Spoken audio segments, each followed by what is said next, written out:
Internet News Briefing.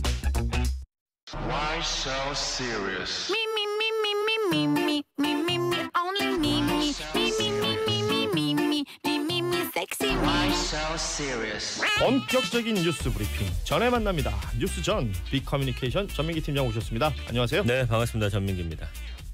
이게 신문들이 어떻게 이렇게 한결같이 하나의 기사가 헤드라인이 됐을까요? 그렇습니다. 그만큼 좀 파장이 큰 뉴스가 있는 것으로 보입니다. 오늘 헤드라인은 어떤 것들이 있습니까? 네, 김경수 경남도지사 법정 구속 관련 헤드라인이 대부분이죠. 네. 거기에 현대중공업의 대우조선 인수 소식이 있고요. 그리고 최근 이슈들 전하겠습니다. 아무래도 김경수 지사 관련해서 오늘 새벽 이 신문들 어떤 논조를 가지고 있을까 궁금하실 텐데 각각의 신문들 살펴보도록 하죠. 네. 먼저 조선일보와 중앙일보부터 살펴보겠습니다. 네, 조선일보는 대선 여론조작 공모 김경수 법정 구속, 중앙일보는 김경수 법정 구속 댓글 조작 지배했다. 이런 제목입니다. 법원이 조직적 댓글 작업을 알았고 드루킹에 제시했다면서 범행에 지배적으로 관여했다고 구속사유 밝혔습니다. 댓글 조작의 징역 2년, 선거법 위반에 징역 10개월에 집행유예 2년을 선고했습니다. 김 지사는 진실 향한 긴 싸움의 시작이라고 소감 말했고 야당은 지사직을 사퇴해야 한다 이런 주장하고 있습니다. 이번에는 경향신문 또 한겨레 보도도 보죠. 네, 경향신문은 드루킹 댓글 조작 공모 지배 김경수 2년 실형 법정 구속. 한겨레는 김경수 법정 구속 특검 주장 100% 수용한 법원이라고 헤드라인 정했습니다. 앞서 선고 내용을 비슷하게 전하면서 형이 확정되면 경남지사직이 박탈되는 상황에서 김 지사의 항소의 뜻을 전했습니다. 한겨레는 양승태 전 대법원장과 재판장이 특수관계라는 점이 재판에 영향을 미칠 것이라는 주변의 우려가 있었고 특검의 일방적인 주장만 받아들인 결정을 납득할 수 없다면서 진실을 밝히기 위한 과정을 이어가겠다는 김 지사의 말을 싣기도 했습니다. 경향신문은 또 여야의 엇갈린 반응까지 함께 전하고 있습니다. 자, 잠시 뒤에 이명선 기자와 이 관련해서는 선거문 내용이라든지 그 이후에 정치권 반응이라든지 다양한 내용들 좀 더 깊이 들어가 보도록 하겠습니다. 한국일보를 보는데 한국일보가 특이하게 헤드라인을 2개로 뽑았더라고요. 그렇습니다. 이 현대중공업 관련된 헤드라인이 있던데요. 네, 현대중공업 대우조선 인수 추진 빅2 가시화 이렇게 헤드라인을 정했습니다. 네, 인터넷 뉴스토픽에도 보니까 현대중공업이 맞아요. 올라와 예. 있어요. 인수가 성사가 되면은 현대중공업, 대우조선해양, 삼성중공업 그동안 이렇게 빅3 체제로 유지가 됐었는데 국내 조선업계가 빅2로 재편이 되는 겁니다. 초대형 조선사가 탄생하게 되고요. 업계의 어떤 저가 수주라든지 출혈 경쟁도 줄어들어서 시너지 효과도 낼 것으로 기대가 되고 세계적으로도 이렇게 합쳐지면 1등, 2등 그 정도의 큰 그런 회사가 됩니다. 국제적 경쟁력을 더 가질 수 있다라는 기사를 한국일보가 실었습니다. 자, 이번에는 동아일보 살펴보는데 미국이 방위비 문제를 이게 북미 정상회담하기 전에 빨리 해결하자. 맞습니다. 우리나라를 압박하고 있다고요. 그러니까 지난주에도 전해드렸었는데 해리스 주한 미국 대사가 지난 28일에 정경두 국방부 장관을 만나서 북미 정상회담 전에 이런 갈등 요소를 남기지 않는 게 좋을 것이다라는 취지의 말을 했다는 거죠. 지난번에는 이제 10억 달러, 1조 1,180억 원을 통보한 데 이어서 그때는 금액을 정해줬잖아요. 이번엔 다음 달 말로 사실상 협상 시한을 전달한 것이라는 해석이 나오고 있습니다. 네. 그러니까 금액도 통보하고 시한도 정해놓고 이제 결정하라라는 것이죠. 동아일보의 헤드라인은 이렇습니다. 북미 정상회담 전 방위비 협상 해결을 해리스 시한도 압박. 지금 헤드라인과 주요 기사들 살펴보고 있는데 주목할 만한 한겨레 보도가 있어서 하나 보겠습니다. 이게 탐사보도팀이 꾸준히 지금 취재를 하고 있어요. 맞습니다. 김성태 자유한국당 의원의 딸 관련 소식이고요. 검찰이 2012년 공채 자료를 확보했습니다. 네. 그동안 김 의원 측의 주장이 정당한 절차를 거쳐서 공개 채용 시험에 합격했다라는 것이었는데 하지만 검찰이 확인해 보니까 2012년 당시에 서류 전형 합격자 명단에 이 김 씨 이름이 없었습니다. 그러니까 서류 전형 합격자를 대상으로 필기 시험을 시행하기 때문에 필기 시험도 통과하지 않았을 가능성이 높아 보인다. 이렇게 한겨레는 전하고 있고요. 결국 시험 없이 특혜 채용됐을 가능성이 크다는 거죠. 기사 제목은 이렇습니다. 김성태 딸 KT 서류 전형 합격자 명단에 없었다. 또다시 이 KT 입사할 때의 특혜 논란이 다시 불붙을 수도 있겠군요. 네. 자, 이렇게 신문들 헤드라인과 주요 기사들을 살펴봤습니다. 아침 인사해 주시는 분들 소개해드리죠. 5919 끝번호 쓰시는 분. 벌써 1월의 마지막 날인데 금세 훅 지나간 느낌이네요.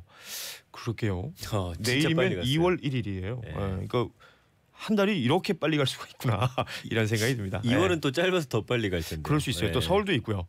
7376님은 씩씩한 권유부, 정직한 뉴스 늘 응원합니다. 고맙습니다. 저희도 최선을 다해서 쉽고 빠르게 또 씩씩하게 전하도록 노력하겠습니다. 권민정 님도 사연 주셨는데 라디오 자동 재생해놔서 곤유부로 아침잠 깹니다. 유튜브 곤유부라고 검색하는 거 맞나요? 그렇죠. 하셨는데 맞습니다. 고뉴브 이렇게 검색하시면 고현준의 뉴스 브리핑 실시간 스트리밍이 되는 것도 확인하실 수가 있고 지난 방송들 코너별로 또 저희가 정리를 해놨습니다.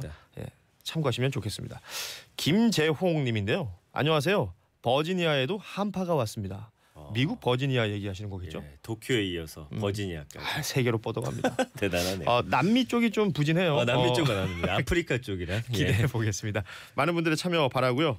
인터넷 뉴스 토픽 살펴보겠습니다. 네, 성창호 판사 이름이 지금 계속 오르내리고 있습니다. 어제 김경수 지사 판결 유죄 선고되고 법정 구속된 이후에 맞습니다. 계속해서 지금 거론되고 있는 이 판사의 이름입니다. 예. 성창호 판사. 그러니까 왜 거론되는지를 아셔야 되는데 그동안 성판사의 전력 두고서 여권 지지층하고 야권 지지층의 반응이 지금 극명하게 엇갈리고 있습니다. 네. 성 부장판사가 앞서서 이제 국정원 특활비 건네받은 혐의로 지난해 7월에 박근혜 전 대통령에게 징역 8년에 추징금 33억 원을 선고했었고요. 또 국정농단 사태 때는 영장 전담 판사로 있으면서 김기춘 전 비서실장 같은 주요 인사들에게 구속영장을 발부하기도 했습니다. 하지만 성창호 부장판사가 사법행정권 남용 의혹 받고 있는 양승태 전 대법원장의 비서로 일한 전력을 거론하면서 이 양 전 대법원장 구속 수감이 김 지사 재판에 영향을 끼친 게 아니냐라는 또 의심의 시선도 있는 것이고요. 네. 지금 뭐 이런 것들 때문에 이 성창호 판사의 이름이 계속 오르내리고 있습니다. 이 판사라는 이 사람을 어떤 조직의 구성원으로 보는 것보다는 네. 하나의 사법기관입니다. 그렇기 때문에 이 성창호 판사가 1심 판결을 내린 부분들에 대해서는 지금 뭐 각 진영에 따라서는 설왕설래가 있을 수밖에 없는 상황인데 이 모든 것들이 지금 뉴스가 되고 있는 것이고요. 저희 권유부에서 차근차근 정리해서 잠시 후에 또 전해드리도록 하겠습니다. 자, 뉴스토픽 두 번째 키워드는요. 1372번째 수요 집회입니다. 위안부 피해자 김복동 할머니가 돌아가신 뒤에 많은 시민들의 또 눈물 속에서 수요 집회가 역시나 열렸습니다. 네. 김할머니를 떠나보낸 지 이틀 뒤에 열렸고 말씀드린 대로 1372번째 수요 집회였습니다. 늘 그렇듯이 같은 장소 같은 시간에 열렸는데 분위기는 굉장히 더 엄숙했고 또 침통했습니다. 평소보다 2배나 넘게 참가자가 모였는데 이 한 분의 빈자리를 다 채우지는 못했던 것 같고요. 어쨌든 이 자리에서 일본의 조속한 사과와 배상을 거듭 촉구했습니다. 이어서 우리 정부가 더 적극적인 태도로 문제 해결에 좀 나서달라 이런 또 목소리를 내기도 했고요. 내일은 옛 일본 대사관 앞에서 영결식이 엄수가 됩니다. 그 이후에 김할머니는 천안에 있는 망향의 동산에 이제 안치가 되십니다. 이 관련 뉴스 중에 그 경기도 광주에 있는 나눔의 집에 네. 위안부 피해 할머니들이 모여 계시잖아요. 맞습니다. 이분들은 김복동 할머니의 이 소식을 못 들으셨다가 어제 알게 되셨어요. 네.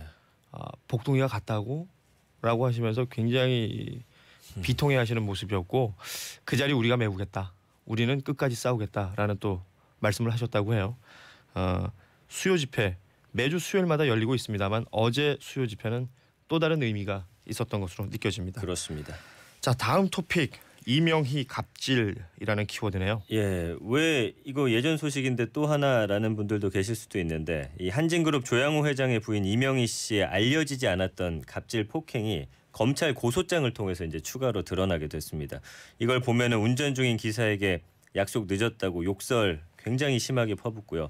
뭐 운전석 발로 차고 이 부분에 저는 굉장히 어떤 환멸감까지 느끼게 되는데 얼굴에 침을 뱉었답니다. 예, 그리고 빨리 가자는 그 자신의 말 듣지 않는다면서 물이 든 플라스틱 컵을 또 집어 던지기도 했고 자택 정원에서 3m 높이 사다리에 올라가서 작업하던 직원이 일을 빨리 못한다면서 사다리를 걷어차가지고 이 직원이 떨어졌습니다. 네. 그래서 무릎 연골이 또 찢어졌고 그다음에 이 화초 줄 간격이 안 맞는다면서 초등학교도 안 나와서 줄도 못 맞추냐.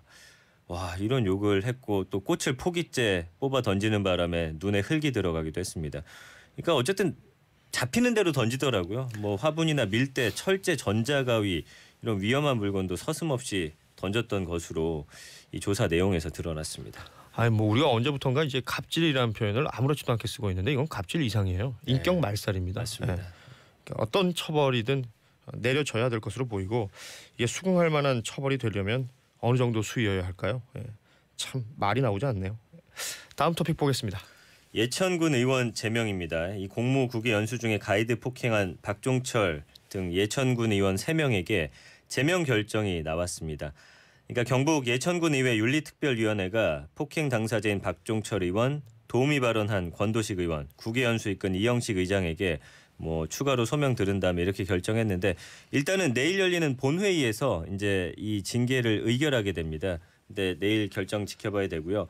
의원 자격 박탈하는 제명은 전체 의원 9명 가운데 3분의 2 이상이 찬성해야 통과가 되고 박 의원 등 3명을 제명하면 이제 예천군 의원 6명으로 줄어드는데 내일 결정에 우리가 끝까지 좀 관심을 가져야겠습니다. 그러니까 군의회 인원이 6명으로 줄어들면 군의회가 제대로 역할을 할 수 있을까도 걱정이 되고 그렇게 네. 되면 결국 이 예천 군민들이 피해를 보게 되는 겁니다. 맞습니다. 이 부분 또 지켜보도록 하죠. 끝으로 구제역 얘기인데 간단하게 좀 살펴볼까요? 시간이 거의 다 됐기 때문에. 이 경계로 격상이 돼가지고 전국으로 퍼질 수 있다라는 지금 우려가 나오고 있는 거기 때문에 지금 설압 두고서 지금 비상이 걸리는 겁니다. 그렇죠. 방역 당국은 어쨌든 지금 더 퍼지지 않기 위해 큰 노력하고 있습니다. 그러니까 설이 바로 코앞이라서 더 걱정일 텐데 구제역 더 퍼지지 않도록 잘 관리를 해야겠습니다. 오늘 여기까지 하겠습니다. 지금까지 빅커뮤니케이션 전민기 팀장이었습니다. 고맙습니다. 고맙습니다.